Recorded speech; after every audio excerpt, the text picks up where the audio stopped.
tarde aquí en el templo.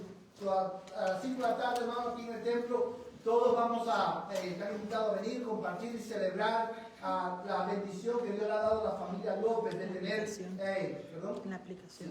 de tener, hermanos, una bebé tan hermosa y tan saludable, hermano, y tan inteligente como la madre.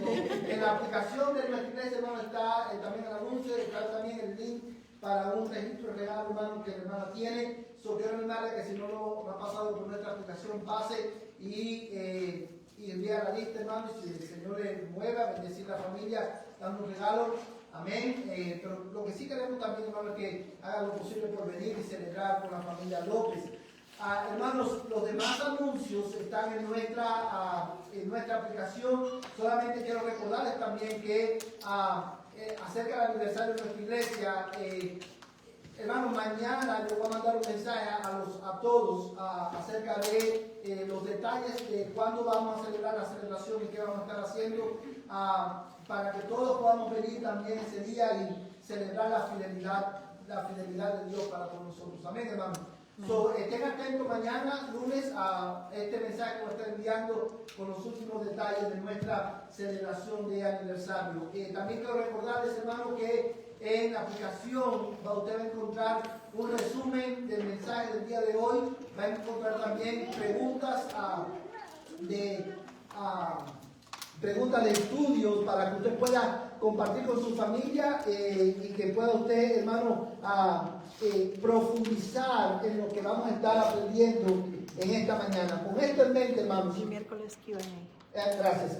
El miércoles, hermano, también tenemos nuestro tiempo de preguntas y respuestas. Si usted tiene preguntas acerca de lo que hemos estado enseñando o de cualquier tema de la Biblia, póngalo en el buzón y el miércoles vamos a estar dándole respuestas a la luz de la palabra de Dios. Si no tenemos preguntas, hermano, lo que vamos a estar haciendo es que vamos a seguir con nuestro estudio de la confesión de fe. De otra forma quiero animarles a que usted ponga sus preguntas en el buzón para que todos podamos edificarnos y podamos crecer edificarnos los unos a los otros. Hermano, quiero darle lugar a todos los niños hasta 6 años a pasar con la hermana Luján. Quiero animar a todos los niños hasta 6 años, ir con la hermana Luján de 7 años en adelante, y la hermana Gaby también. Sí, Gaby, si quiere ir con la hermana. Los niños de 7 años en adelante se quedan aquí con nosotros. Recuerden que tenemos hojas de manualidades para los niños para que respondan preguntas mientras se predica la palabra de Dios. Ahí están disponibles para los niños mayores de 7 años. Quiero invitarles, hermanos, a orar. Vamos en esta mañana a suplicarle a Dios que Él nos hable a través de su palabra. Pídele a Dios que Él aquiete tu corazón y que te dé un corazón receptivo para recibir lo que Él tiene que decirte en esta mañana por medio de la Escritura. Amado Señor, tú eres un Dios santo, santo, santo. Tú eres el Dios de toda gloria. Tú eres el único y verdadero Dios. Y nosotros consideramos un gran privilegio, Señor, poder estar en tu casa en esta mañana con tu pueblo, alrededor de tu palabra, para escuchar, Señor, lo que tú vas a hablar en nuestra vida, porque como dice el salmista, tú hablarás paz a tus santos, para que no nos volvamos a la locura, Señor. Oh Dios del cielo, yo ruego en el nombre de Jesucristo, que por tu gracia, Señor, tú apliques tu palabra a nuestras almas. Que por tu gracia, Señor, en nosotros nos des oídos para oír. Señor, y que obres en nuestra voluntad para que podamos someternos a tu palabra. En este día, Señor, oramos, oh Padre Celestial, por First Baptist Church aquí en Garaham, por el pastor Michael, mientras él proclama tu palabra. Ruego que tú pongas tu palabra en su boca y que tú, Señor, lo uses para edificar a ese cuerpo de creyentes, Señor, que tú lo uses, oh Dios, para proclamar el Evangelio en el poder de tu Espíritu Santo. Yo te lo ruego, oh Dios, en el nombre de Jesús, en el nombre que es sobre todo nombre. Amén y amén. Hermanos, es sin duda alguna un gran gozo reunirnos hoy en la casa de Dios con cada uno de ustedes alrededor de la palabra del Señor para poder escuchar lo que Dios tiene que decirnos decirnos lo que Él nos va a decir hoy a través de su palabra. Hermanos, en este día vamos a continuar nuestra exposición del capítulo 3 de la carta del apóstol Pablo a los Colosenses. Por varias semanas hemos estado enfocados, hermanos, ya por 2 semanas específicamente, hemos estado enfocados en los versículos, en el versículo 12. De ahí estuvimos 2 semanas y hoy vamos a estar considerando, si el Señor nos lo permite, desde el versículo 13 hasta el versículo 17. Hermanos, y hoy al acercarnos a estos versículos creo que debemos hacerlo con un corazón expectante de lo que Dios, hermanos, nos va a enseñar. Este es un pasaje que debemos de acercarnos a Él con humildad. También, hermano, con la disposición, hermano, con la intención de someter nuestra voluntad a lo que el Señor va a estar enseñándonos en esta mañana. Yo creo, y esto lo hemos dicho por las últimas 2 semanas, que este pasaje de la Escritura, hermano, específicamente Colosenses capítulo 3, versos 2 al 17, es un pasaje clave para nosotros poder entender cómo Dios cambia a los cristianos. Cómo Dios lleva a cabo un cambio espiritual perdurable y sostenible en la vida de los cristianos. Pero también, esto es un pasaje clave para poder entender, como también hemos dicho, por qué muchas personas que se llaman cristianos, se identifican como cristianos, nunca cambian. ¿Por qué razón? Aunque escuchen la palabra y, hermanos, que están quizás todas las semanas en la iglesia, permanecen siendo los mismos. Y la respuesta a esta pregunta, hermanos, la vemos, hermanos, en estos versículos que hemos estado considerando. En estos versos nosotros encontramos, hermanos, el patrón divino para la transformación a la imagen de Cristo. Y esto lo vemos, hermanos, en el hecho de que, como hemos visto, Dios en su gracia le otorga al pecador una nueva posición en Cristo delante de Él. Antes éramos, ¿qué cosa? Enemigos, extranjeros. Dice la Biblia que éramos de ánimo hostil hacia Dios, pero ahora Dios imparte su gracia en nuestra vida y ahora somos justificados, somos, hermanos, adoptados como hijos. La Biblia nos llama, describe nuestra posición como elegidos, santos y profundamente amados por Dios. ¿Cómo Dios puede amar? Y esa es la pregunta, ¿cómo Dios puede amar a hombres y mujeres como nosotros? Y la razón por la cual esto es importante, hermanos, recordarlo, es porque muchas veces cuando nosotros vamos por problemas en la vida, la pregunta que viene a nuestra mente es, o el comentario que viene a nuestra mente es, si Dios me amara, esto no me estuviera pasando. Pero ese no debe ser el comentario que entretenemos en nuestra mente, sino que la pregunta que siempre debe estar en nuestra mente, al ser confrontados con y recordado el gran amor de Dios, es cómo Dios puede amarme a mí. ¿Cómo Dios puede amarte a ti? ¿Cómo Dios puede amarme a mí? En Cristo, por su gracia, se nos ha dado una nueva posición. Y ese es el corazón del cambio cristiano. Amén. Porque junto con esa nueva posición vienen nuevas virtudes que Dios desarrolla, que Dios, hermano, produce en el alma del verdadero creyente. Virtudes que estuvimos considerando, hermano, la semana pasada. Y todo esto por la gracia de Dios en nuestras vidas a través de Cristo. Amén. Todo cambio, y esto es algo que hemos estado enfatizando, todo cambio, hermano, de comportamiento que no comience sobre la base de la obra de Dios en nuestra vida es fútil. Amados hermanos, sin embargo, cuando nosotros vemos todas estas cosas, esta nueva posición, estas nuevas virtudes que Dios nos ha dado, que se mencionan en el verso 12, virtudes que no son, hermanos, que no son naturales del ser humano, no son orgánicas en nosotros, son virtudes que Dios produce. Una vez más, por gracias, debemos preguntarnos cómo yo sé, o cómo nosotros podemos saber, hermanos, que la gracia de Dios está obrando en mi vida. O cómo yo puedo identificar la gracia de Dios, ¿verdad?, en la vida de otros hermanos. Y es a esa pregunta, hermano, la que quiero responder en esta mañana, enfocándome en los versículos 13 en adelante. Quiero predicarles hoy un mensaje titulado Evidencia de gracia en los creyentes. Evidencia de gracia en los creyentes. Y vamos a estar mirando, hermanos, cuáles son esas evidencias que reflejan, hermano, la obra de gracia en la vida de nosotros. Y la razón por la cual quiero animar a que preste atención a este mensaje es porque la gracia de Dios, aunque, hermano, produce cambios que son espirituales, cambios en el alma del ser humano, la gracia de Dios, la obra de su gracia se hace visible en el comportamiento, en la manera de vivir de los creyentes.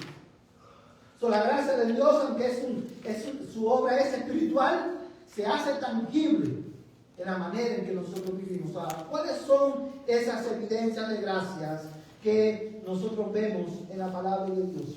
Y antes de considerar estas evidencias, yo quiero llamar la atención a ustedes a algo importante. El título del mensaje es Evidencia de gracia en los creyentes. Y cuando hablamos de los creyentes, estamos hablando no de cualquier persona que haya creer en Dios, sino que estamos hablando de personas que han sido transformadas por el Evangelio, que han muerto con Cristo y han resucitado con Él en una nueva vida. Esos son los verdaderos creyentes. Ahora, ¿cuáles son esas evidencias de la gracia de Dios? Bueno, la primera que quiero considerar con ustedes es esto. La gracia de Dios se hace evidente en la vida de los creyentes en la disposición de perdonarnos mutuamente. La gracia de Dios se hace evidente en la vida de los creyentes en la disposición de perdonarnos mutuamente, hermanos, los unos a los otros. Quiero que mires esto en el versículo. Vamos a leer el verso 12 y verso 13.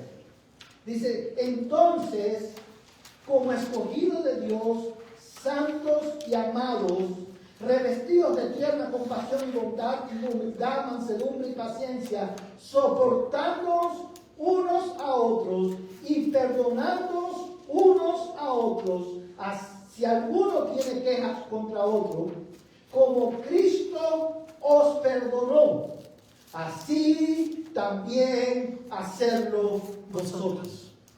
Es interesante que una de las primeras cosas que Pablo hace a la hora de mostrarnos cómo todas estas virtudes que son el resultado de la gracia de Dios en nuestra vida se hacen visibles, él comienza, hermano, mostrándonos, llevándonos a considerar el efecto, el resultado de la gracia de Dios en nuestras relaciones interpersonales. Yo quiero decir algo, hermano. Todas estas evidencias que vamos a estar mirando hoy, todas estas, hermano, en el contexto de este pasaje, Pablo está aplicando la gracia de Dios en el contexto de las relaciones entre hermanos. Pero yo quiero en esta mañana que al usted escuchar este mensaje y estas evidencias, no solamente piense en el contexto de la relación entre hermanos. O sea, esa es la primera aplicación a donde Pablo nos lleva a mirar. Sin embargo, cada una de estas evidencias, hermanos, son importantísimas, son claves, son necesarias para poder tener, amados hermanos, una buena relación interpersonal, no solamente con mis hermanos, sino también con mi esposa, el esposo, los hijos y con todos los que nos rodean. Cuando usted considera, amados hermanos, la raíz de todos nuestros conflictos, la raíz de todas nuestras luchas y problemas familiares, matrimoniales y todos nuestros problemas relacionales, usted se va a dar cuenta, hermano, que la raíz de ellos es que lo que gobierna nuestras relaciones es, hermanos, las pasiones que Pablo mencionaba en los versículos anteriores. Ira, enojo, maledicencia, lenguaje corrupto con el cual nos hablamos unos a otros. Amados hermanos, y la razón por la cual tenemos problemas relacionales unos con otros es porque la relación más importante está rota. Y nosotros, al ser reconciliados con Dios, el Evangelio, y esto es lo que quiero que tú mires esta mañana, el Evangelio no solamente pone en orden mi relación con Dios, sino que el Evangelio pone en orden mi relación con mis semejantes. Amados hermanos, yo no puedo, y esto se hace evidente en que Pablo, la primera aplicación que hace es a las relaciones interpersonales entre hermanos de la iglesia. Y él dice, soportándonos unos a otros y perdonándonos unos a otros. Amados hermanos, cuando nosotros pensamos en esto, nosotros no podemos negar, no podemos ignorar este contraste. Antes mi disposición hacia mi semejante era de ira, de enojo. Cuando alguien me tomaba, me hacía daño, mi respuesta es de ira, de tomar venganza. Y quiero, amados hermanos, que usted piense en esto por un momento. En estos días estaba mirando una porción de una película de un personaje americano muy famoso. Se llama, el personaje se llama Madea, no sé cuántos de ustedes lo han escuchado. Y esa señora es una señora que supuestamente tiene un trasfondo cristiano, un trasfondo religioso. Y está conversando con una persona y esta persona dice, pero Madea, tú, ¿cómo es posible que tú siempre quieras tomar venganza? ¿Cómo es posible que tú siempre quieras, sabes, si alguien te hace algo, vengarle y pagarle con la misma moneda?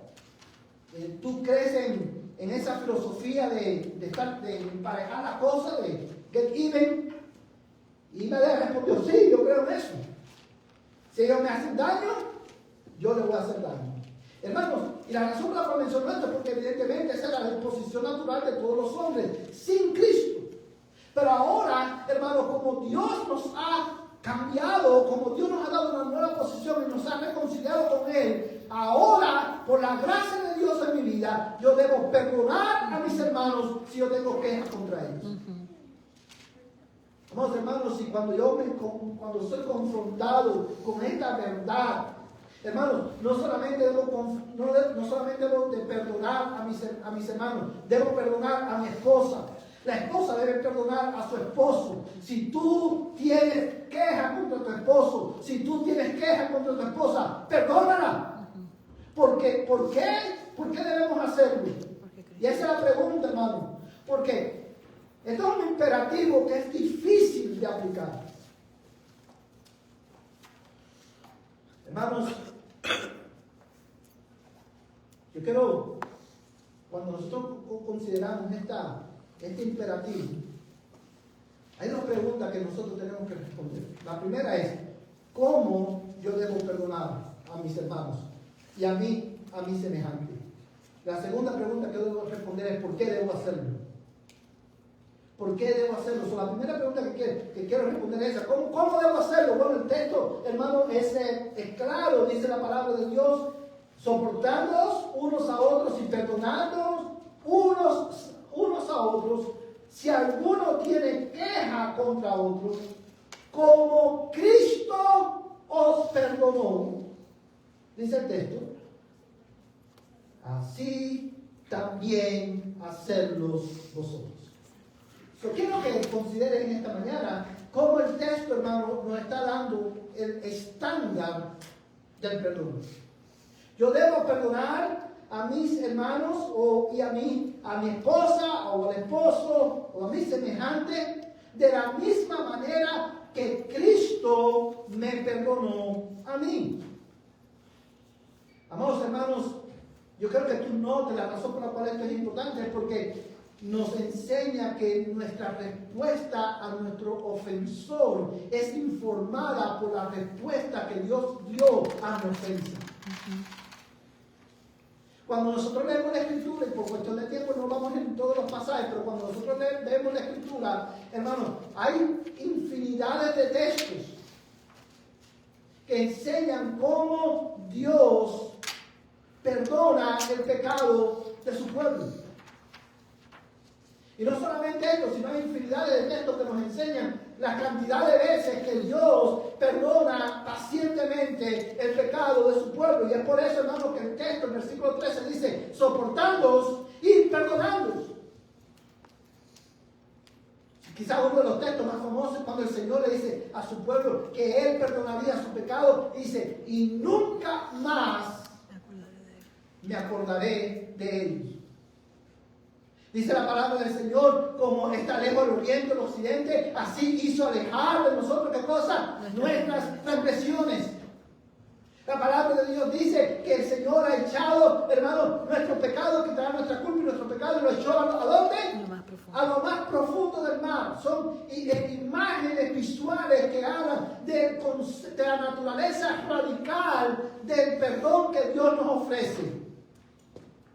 De esa misma manera debemos perdonar a nuestros hermanos y a nuestros semejantes. ¿Sabes, hermano? ¿Saben por qué muchas veces no hay sanidad verdadera en el matrimonio cuando hay una ofensa? Nos ofendemos uno a otro. Porque aunque con palabras decimos te perdono, nosotros somos especialistas en llevar cuentas. Le voy a hacer una pregunta y no quiero que nadie me responda, pero ¿a cuántos de ustedes no les gusta llevar cuentas? Y eso se ve en el hecho de que cuando nuestro prójimo o nuestra esposa, el esposo o cualquier otra persona nos pide perdón y nosotros decimos, oye, pero es que tú siempre haces lo mismo.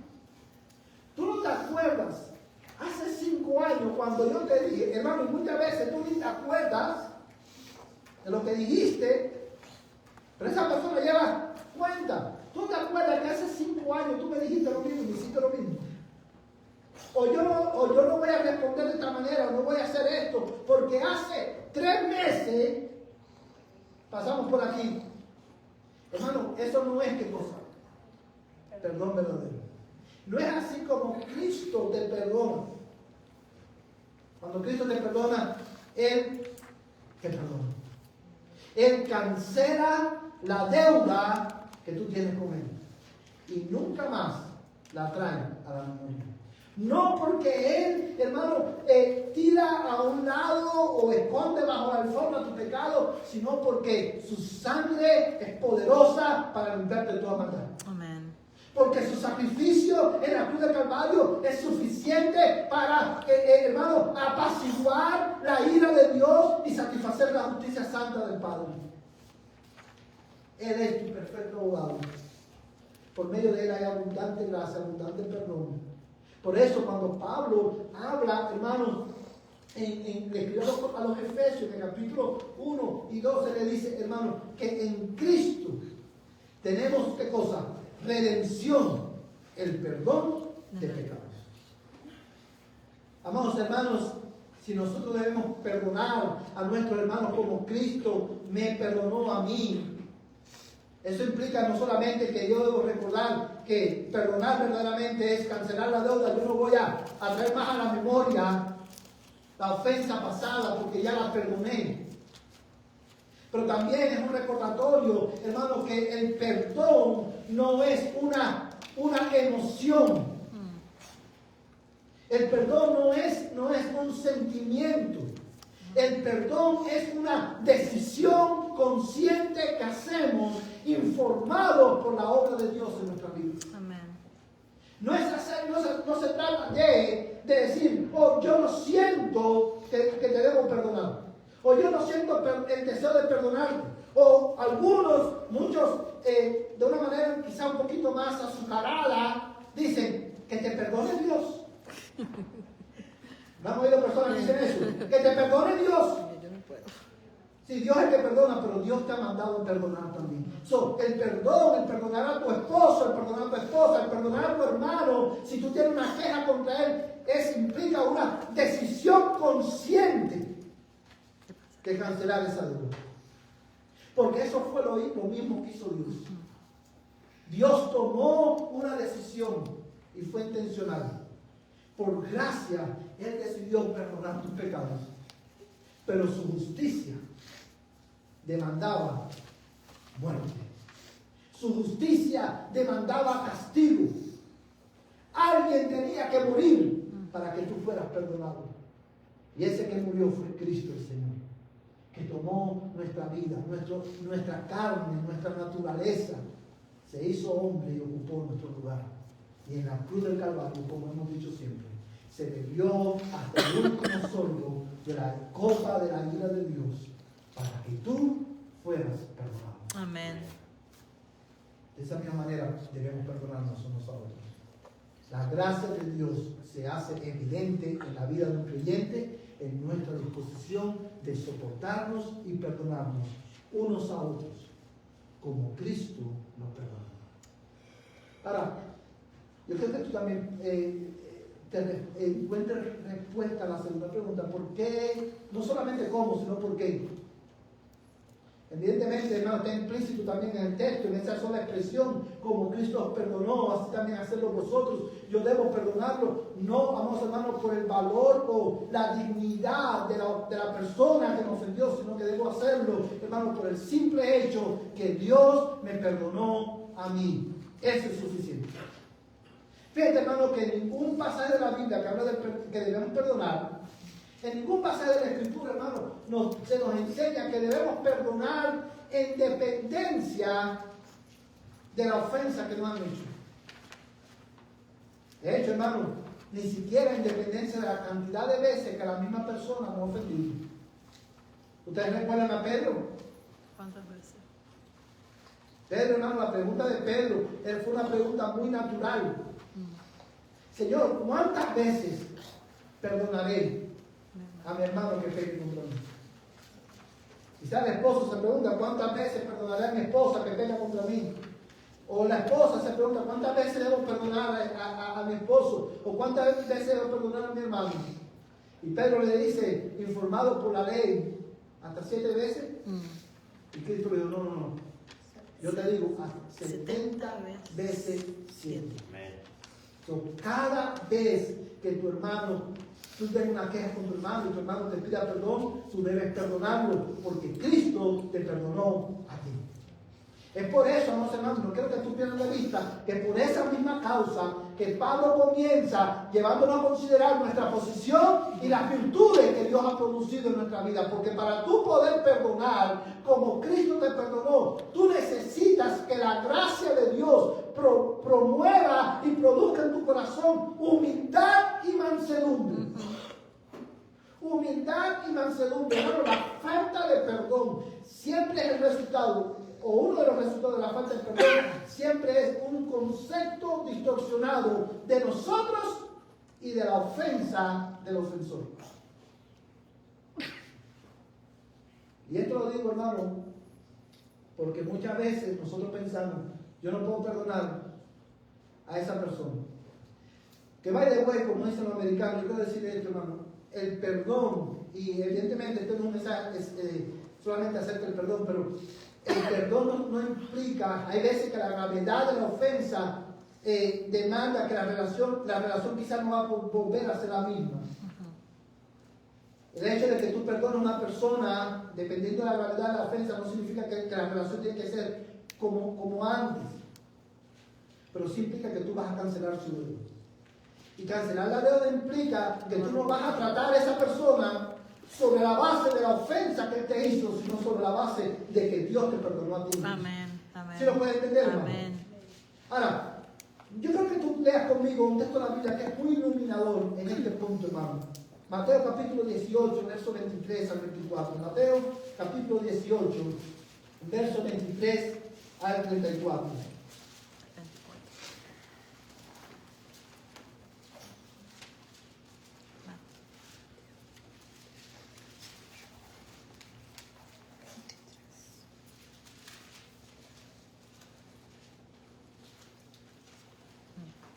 Mateo 18, verso 23 al 24.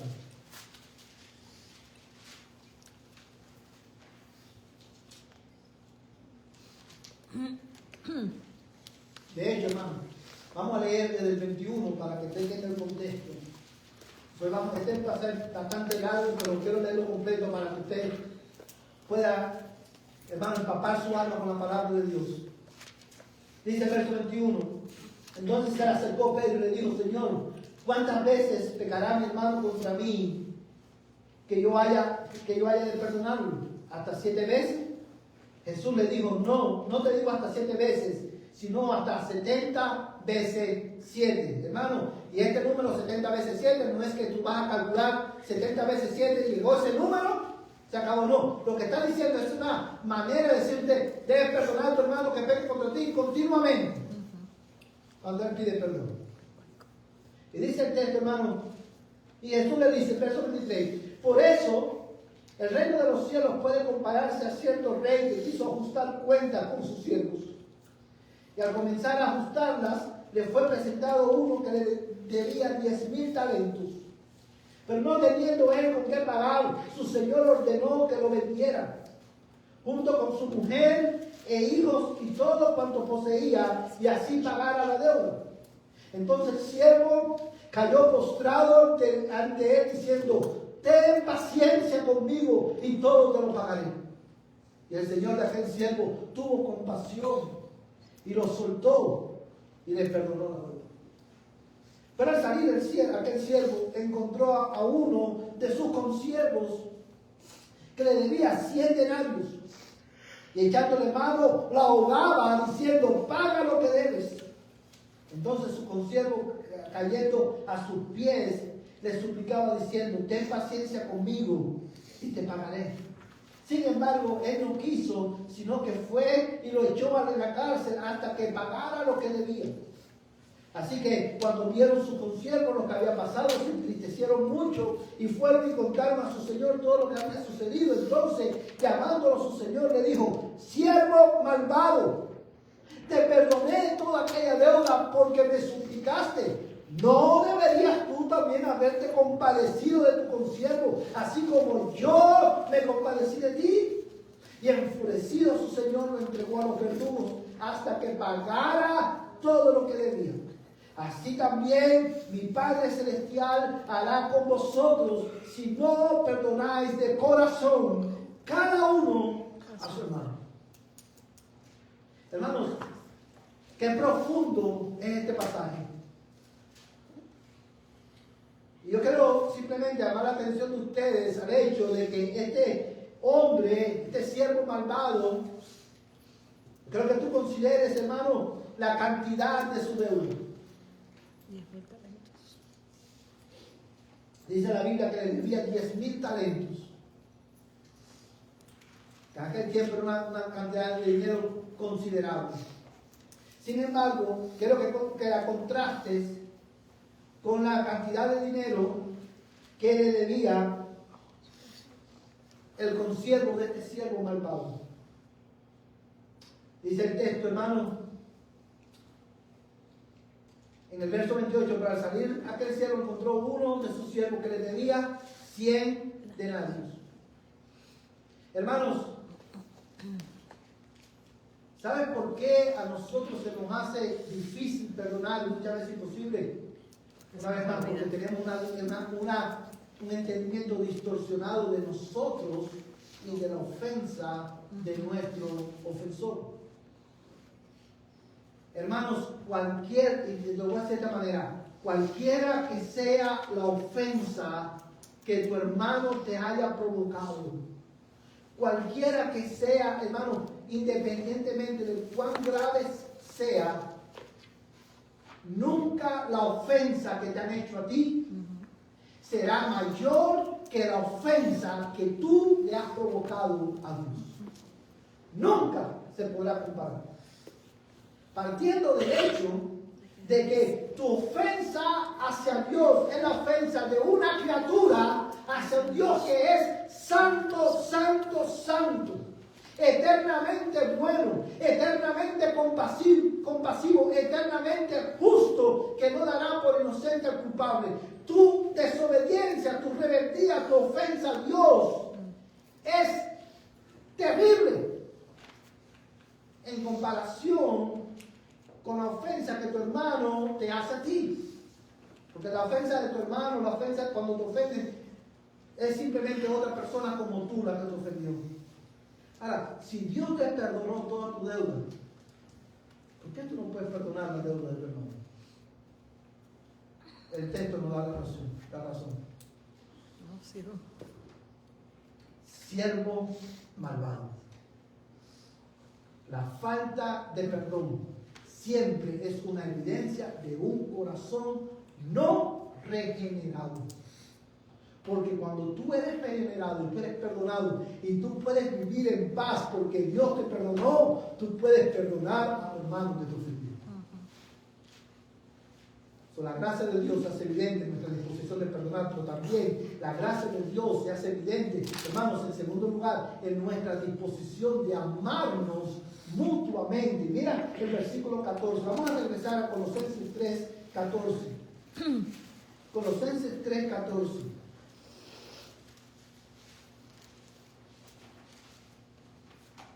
Amén.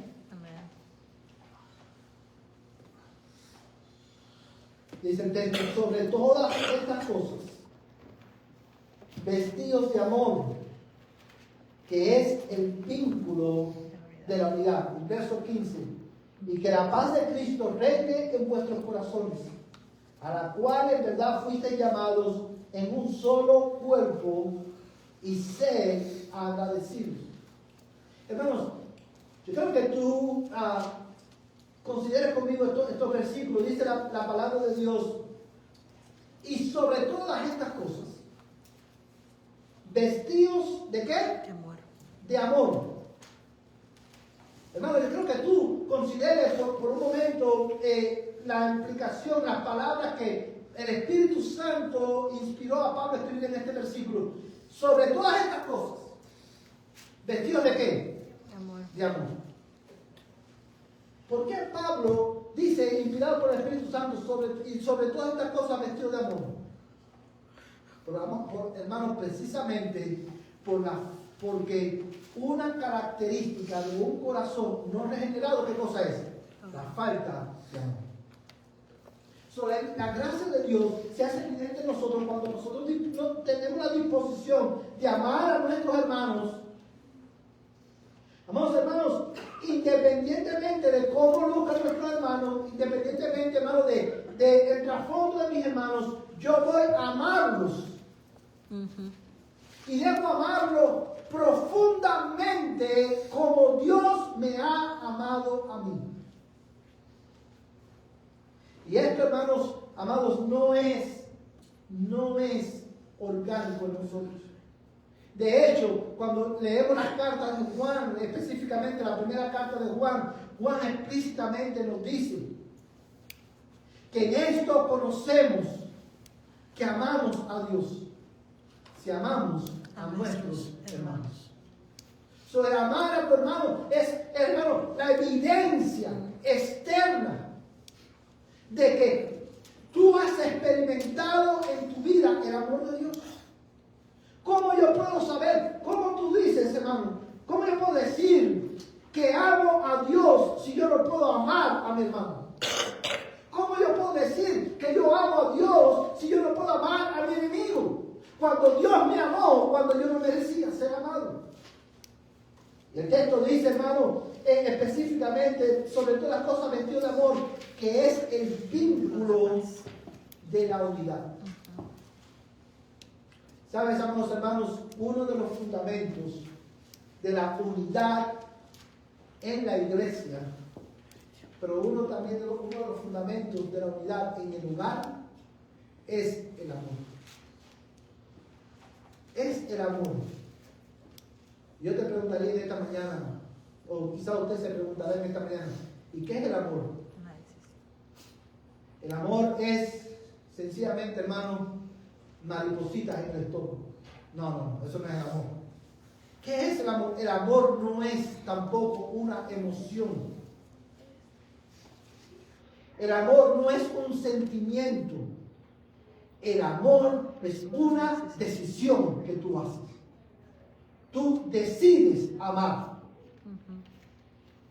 Y decidimos amar informados no por el valor de la otra persona, sino informados por el amor que ha sido derramado en mi corazón por medio de Cristo a través del Espíritu Santo. Por eso Pablo comienza diciendo, por tanto, ustedes como escogidos, santos y amados por Dios, revestidos de tierna compasión.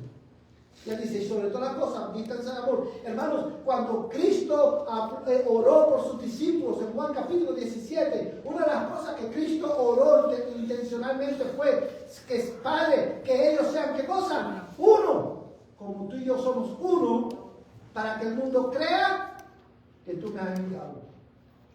¿Cómo podemos ser uno si no nos podemos amar unos a otros? Amados hermanos, y una vez más, la única fuerza, la única motivación que nosotros podemos tener para amarnos es precisamente el amor de Dios en nuestros corazones. Ahora, yo quiero responder a la pregunta que hice inicialmente. ¿Qué es el amor? Evidentemente es una decisión, pero quiero que tú veas cómo Pablo describe esta decisión de amar. Yo creo que tú vayas a 1 Corintios capítulo 13 conmigo.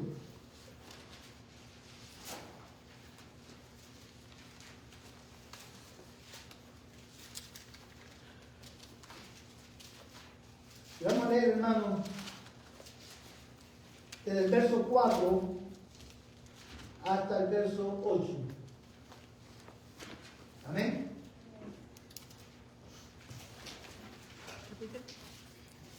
Primero Corintios capítulo 13, verso del 4 al 8.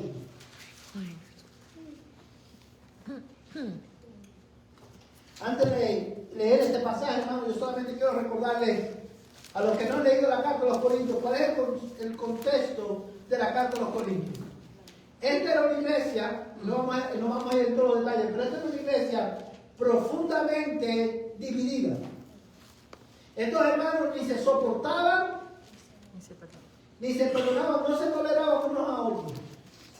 Lo que informaba la relación mutua de estos hermanos era el estatus social que estos hermanos tenían. Los pobres para un lado, los ricos para el otro. Sin embargo, era una iglesia que, entre todos los problemas que tenía, era una iglesia que tenía todos los dones espirituales, los dones extraordinarios, pero era una iglesia profundamente, marcadamente dividida. Y es en ese contexto que Pablo escribe, hermano, acerca del amor. ¿Por qué? Porque una de las causas que estaba provocando la división en la iglesia era la falta de amor entre estos hermanos. Y una vez más, hermano, el amor no es una emoción, es una decisión que tú tomas. Dice el texto, hermano, el amor, verso 4, es paciente. Es bondadoso. El amor no tiene envidia. El amor no es jactancioso. No es arrogante. No se porta indecorosamente. No busca lo suyo. No se irrita. No toma en cuenta el mal recibido. No se regocija de la injusticia, sino que se alegra con la verdad. Todo lo sufre, todo lo cree, todo lo espera, todo lo soporta. El amor nunca deja de ser. Pero si hay dones de profecía se acabarán, si hay lenguas cesarán, si hay conocimiento se acabará. Amados hermanos, y en el verso, mira el verso 13, por un momento dice, y ahora permanecen la fe, la esperanza y el amor. Estos tres, pero el mayor de ellos es el amor. Es el amor. ¿Por qué? Porque es el amor, el vínculo de la unidad de la iglesia. Es el amor, el vínculo de la unidad en el hogar. Por eso Pablo, hermano, bueno, antes de volver a Colosenses, quiero que tú veas que nada de estas cosas, ninguna de estas descripciones hablan de emociones, sino que hablan de virtudes y acciones. El amor es bondadoso, el amor no tiene envidia, el amor no es jactancioso, no es arrogante. Hermanos, yo quiero que tú pienses por un momento simplemente en la parte contraria al amor. Envidia, jactancia, arrogancia, ira, Falta de perdón, dice, no tome en cuenta el mal recibido. Lo contrario a eso es llevar cuenta, falta de perdón. Injusticia, Mentira. poca paciencia con las personas, desconfianza. Dime, hermanos, si todas estas cosas no son el fundamento de todos nuestros problemas en la iglesia y en nuestros hogares. Cuando yo soy arrogante, yo me creo que soy superior a la otra persona.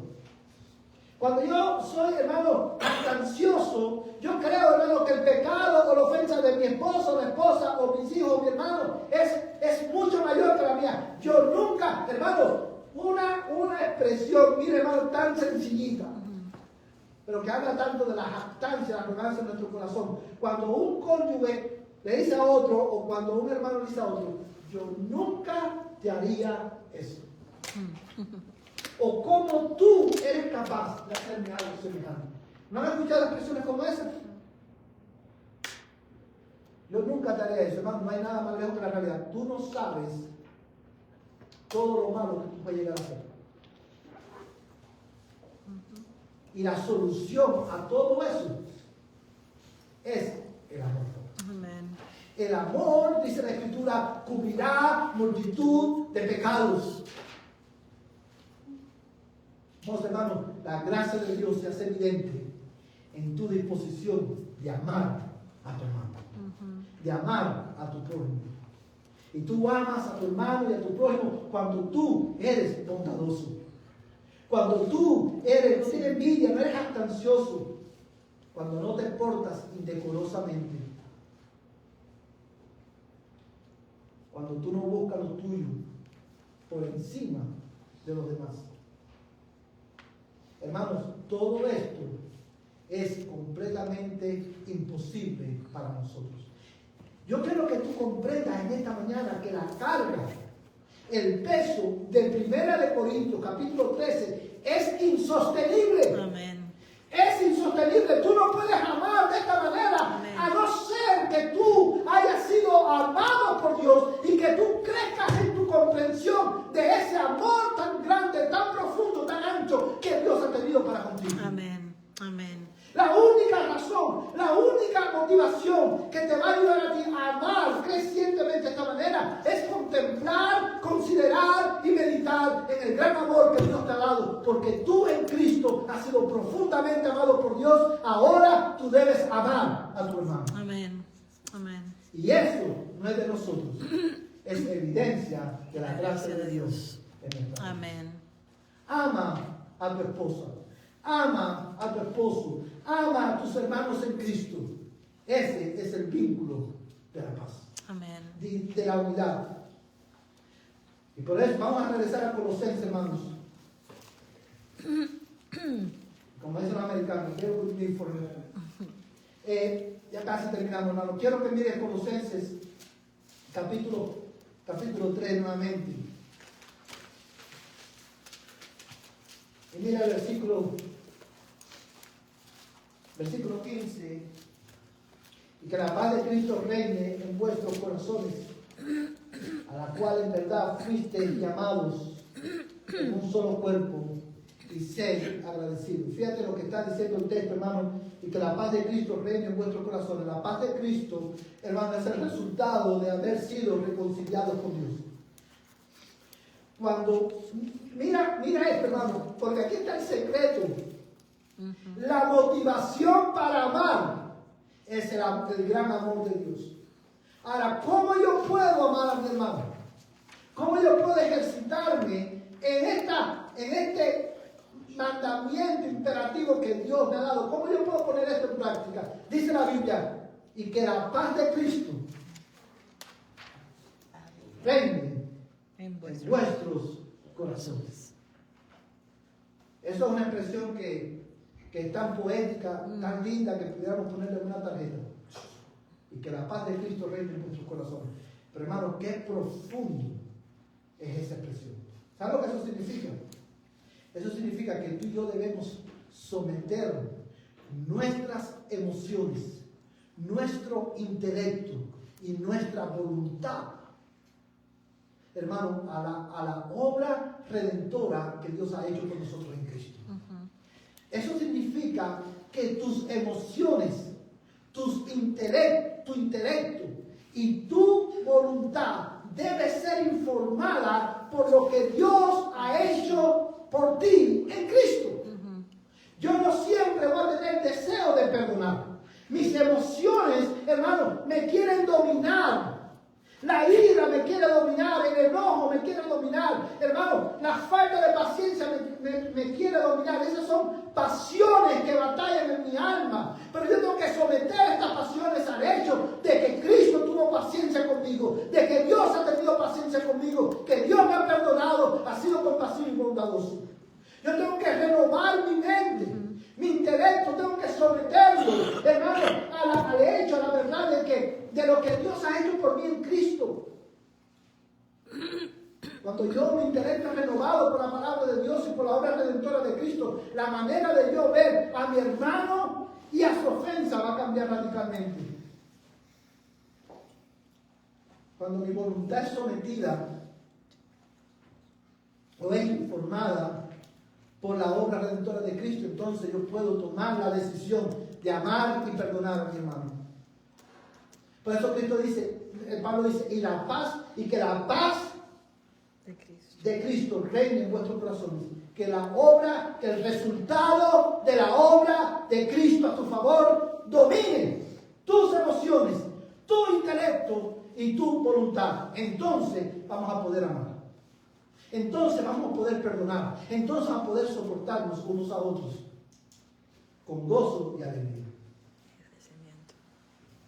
Cuando mis emociones, mi intelecto y mi voluntad están sometidos, están gobernados por el resultado de la obra de Dios en mi vida, yo puedo mirar a mi ofensor, yo puedo mirar a mi esposa, al esposo, al hijo, al hermano, a los ojos y decirle, te perdono. Te amo. Quizás no porque tú lo merezcas, sino porque Dios me amó y Dios me ha perdonado. Pero también, hermanos, y por último, la gracia de Dios se hace evidente en nuestras vidas, hermanos, en la disposición de ser agradecidos. Y mira conmigo el verso, hermano, 15 nuevamente, dice que la paz de Cristo reine en vuestros corazones, a la cual en verdad fuiste llamados en un solo cuerpo, y ser, ¿qué cosa? Agradecidos. Hay algo, hermano, con el agradecimiento que a mí me llama mucha atención en este pasaje, y es que Pablo, inspirado por el Espíritu Santo, 3 veces lleva a la iglesia a considerar la necesidad de ser agradecidos. Y eso usted lo ve, hermano. Mira conmigo, hermano. El verso 15 termina diciendo, y ser agradecido. Una vez más, cuando dice y ser agradecido, está hablando de qué? No de una emoción, sino de una decisión.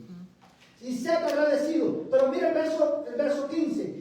El verso 16, perdón. Que la palabra de Cristo habite en abundancia en vosotros con toda sabiduría, enseñándonos y amonestándonos unos a otros con salmos, himnos y canciones espirituales, cantando a Dios con acción de gracia en vuestros corazones. Verso 17. Y todo lo que hagáis, y todo lo que hacéis, de palabra o de hecho, hacedlo todo en el nombre del Señor Jesús, dando gracias por medio de Él a Dios el Padre.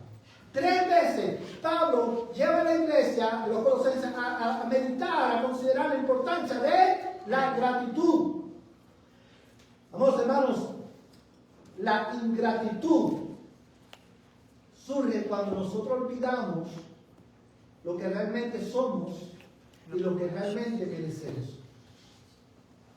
El pastor H.B. Charles, uno de mis predicadores favoritos, hermanos, él decía, hermanos, de esta manera, él mencionaba a un pastor que cuando oraba, él oraba de esta manera siempre: Señor, te doy gracias por lo bien que están las cosas. Independientemente de cuáles fueran sus circunstancias, él siempre oraba, decía: Señor, yo te doy gracias por lo bien que están las cosas. Y esa no era una expresión de sarcasmo o de cinismo, era una expresión de genuina gratitud, porque él entendía que lo que él merecía, lo que su experiencia no era nada en comparación con lo que él merecía. Cuando yo pierdo de vista quién yo soy, que soy simplemente una criatura, que soy digno de condenación eterna, pero en Cristo Dios me ha dado de su gracia, de su amor, su perdón, su consolación y una nueva esperanza, entonces yo puedo ser agradecido. Agradecidos a Dios por lo que Él nos ha dado. H. Charles también decía acerca de la gratitud, que la gratitud en el cristiano es tanto un termómetro como la medicina. Hermanos, cuando nosotros estamos constantemente quejándonos y estamos, es una expresión de nuestra insatisfacción con Dios, que al final del camino va a llevarte a la amargura, hermano, y la amargura va a dominar tu corazón. Nunca estamos satisfechos, porque creemos que merecemos más. Pero también, él decía, la gratitud es una... O sea, hermano, cuando tú ves el pueblo de Israel en el desierto, toda su ingratitud, ¿por qué ellos protestaban tanto? Hermano, años orando, Señor, sácanos de Egipto. Dios los saca de Egipto y cuando van en el desierto decían, ay, si estuviéramos en Egipto. Y uno lo lee, hermano, y dice, pero ¿cómo es posible? Pero no somos nosotros iguales. Ay, si estuviéramos en Egipto. En Egipto por lo menos teníamos ollas de carne. Hermanos, y esa gratitud no les permitía considerar la bondad que Dios había tenido con ellos. La ingratitud en tu corazón es un termómetro que te dice cómo está tu vida delante de Dios y cuánto tú necesitas ser renovado por la palabra de Dios. Pero también la gratitud es una medicina, porque la medicina divina a la amargura y aún a la depresión es la gratitud. Considerar lo que Dios ha hecho contigo en Cristo. Y dar gracias. Por eso dice el texto, hermano, y termino con el versículo 16 y 17 nuevamente, que la palabra de Cristo abunde en abundancia en nosotros, con toda sabiduría, enseñándonos y amonestándonos unos a otros con salmos, himnos y canciones espirituales, cantando a Dios con acción de gracia en vuestros corazones. Hermano, una pausa aquí por un momento antes de terminar. Yo quiero que tú consideres, hermano, que la única manera de nosotros poder expresar gratitud, la única manera, hermano, de nosotros poder amar, crecer en esta habilidad de amar a mi hermano, de perdonar a mi hermano y de ser agradecido es llenando nuestras almas, llenando nuestra vida de la palabra de Dios. Hermano, yo le decía a alguien en estos tiempos, tú eres lo que tú consumes. Y esa es una verdad que se pone manifiesto en el ámbito físico, pero también se pone manifiesto en el ámbito espiritual. Si tú comes todo el tiempo comida chatarra, tú vas a tener problemas de salud. Eventualmente tú vas a tener problemas de azúcar, vas a tener problemas de no sé cuántas cosas. Porque es el resultado de ¿qué? De comer comida chatarra. Si tú consumes, lo que tú consumes espiritualmente es chatarra, eso es, hermano, tú vas a tener toda clase de problemas y dificultades espirituales en tu vida. Yo creo que nosotros estamos viviendo tiempo en que los creyentes debemos de volvernos a la palabra. Amén. Llena tu vida, hermano. Deja Facebook, deja Instagram, deja X a un lado. Dedícate a la palabra. Que la palabra de Cristo habite en abundancia en vuestros corazones. Porque cuando la palabra de Cristo habita en abundancia en tu corazón, tú vas a poder amar más a Dios. Y al amar más a Dios, vas a poder amar más a tu hermano. Cuando la palabra de Dios habita en tu corazón en abundancia, tú vas a poder tener una mejor percepción de la profundidad, la grandeza, no solamente del amor de Dios, sino de su perdón, de su gracia. Entonces tú vas a poder perdonar a tu hermano. Cuando la palabra de Dios habita en abundancia en tu vida, tú vas a poder tener una mejor percepción de ti mismo y de Dios. Entonces vas a poder ser agradecidos. ¿Cómo no cantar a Dios? Amén. Después de todo lo que Dios ha hecho en nuestra vida. Amén. Pero también para crecer en estas virtudes, tú necesitas hacerte disponible al ministerio de la palabra, no solamente predicada, sino también al ministerio de la palabra por medio de tus hermanos. Dice el texto, hermano, que la palabra de Cristo habita en abundancia en vosotros, con toda sabiduría. Dice, enseñándonos y amonestándonos unos a otros con salmos, himnos y canciones espirituales, cantando a Dios con canción de gracia en vuestros corazones. Hermanos, yo creo que tú mires la importancia de cantar. Cuando tú vienes a la iglesia y tú cantas, tú estás enseñando a tu hermano. Tú estás amonestando a tu hermano con la sabiduría, no que viene del mundo, sino con la sabiduría que viene de Dios. Es por eso, hermano, que yo creo que rehusar cantar, hermano, yo creo que ninguno de los que está aquí en esta mañana y ninguno de los que acostumbra a venir regularmente a nuestra iglesia, que no están aquí, ninguno de ustedes canta peor que yo. Ninguno. Amén. Y lo que a mí dice mi esposa, y lo que a mí me mueve a cantar, no, a mí no me importa que me escuchen desafinado. Yo tengo que cantar. Amén. Yo tengo que adorar. Amén. Porque cuando yo adoro, yo no solamente estoy, hermano, adorar a Dios es una expresión de amor a Dios, de gratitud a Dios, pero adorar a Dios, cantar, es una expresión de amor a tu hermano. Cuando tú rehusas cantar, tú rehusas, hermano, darle la gloria a Dios por lo que Él ha hecho, pero tú también estás rehusando amonestar y enseñar a tus hermanos. Tu falta de amor por Dios se expresa en tu falta de amor por tus hermanos, y tu falta de amor por tus hermanos se expresa en tu renuncia a simplemente adorar. Amén. Para tú poder crecer en estas virtudes y poder, hermano, crecer en las evidencias de la gracia de Dios en tu vida, tú necesitas estar presente con el pueblo de Dios alrededor de su palabra, cantando su palabra y escuchando su palabra. Amén. Es por esa razón que los miembros de la iglesia siempre deben ser celosos con lo que se canta en la iglesia. Cada miembro de la iglesia debe ser celoso que lo que se cante refleje el Evangelio, proclame el Evangelio y esté saturado del Evangelio. Porque esa es la única manera de enseñarnos y amonestarnos unos a otros. Para crecer en las evidencias de gracia, necesitamos estar presentes. Decide en tu corazón, por la gracia de Dios, estar presente con el pueblo de Dios los miércoles, los domingos. Hermanos, porque debemos perdonarnos y soportarnos unos a otros, y debemos amarnos unos a otros. Los domingos en la tarde es una buena oportunidad para que tú te reúnas con otros hermanos y ustedes se discipulen unos a otros a través de la palabra y cantando juntos al Señor. Tú y yo necesitamos hacer eso. Amén. Esta es la manera en que la palabra de Cristo va a abundar en nuestros corazones, y como resultado, entonces podremos vivir para la gloria de Dios. Amén. Vamos a ponerlo en pie en esta mañana y vamos a responder a este mensaje, cantando al Señor.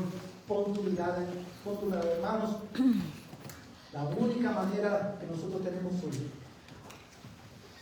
de crecer en estas evidencias de gracia en nuestro peregrinaje es fijando nuestra mirada en Cristo. Amén. Vamos a cantar al Señor.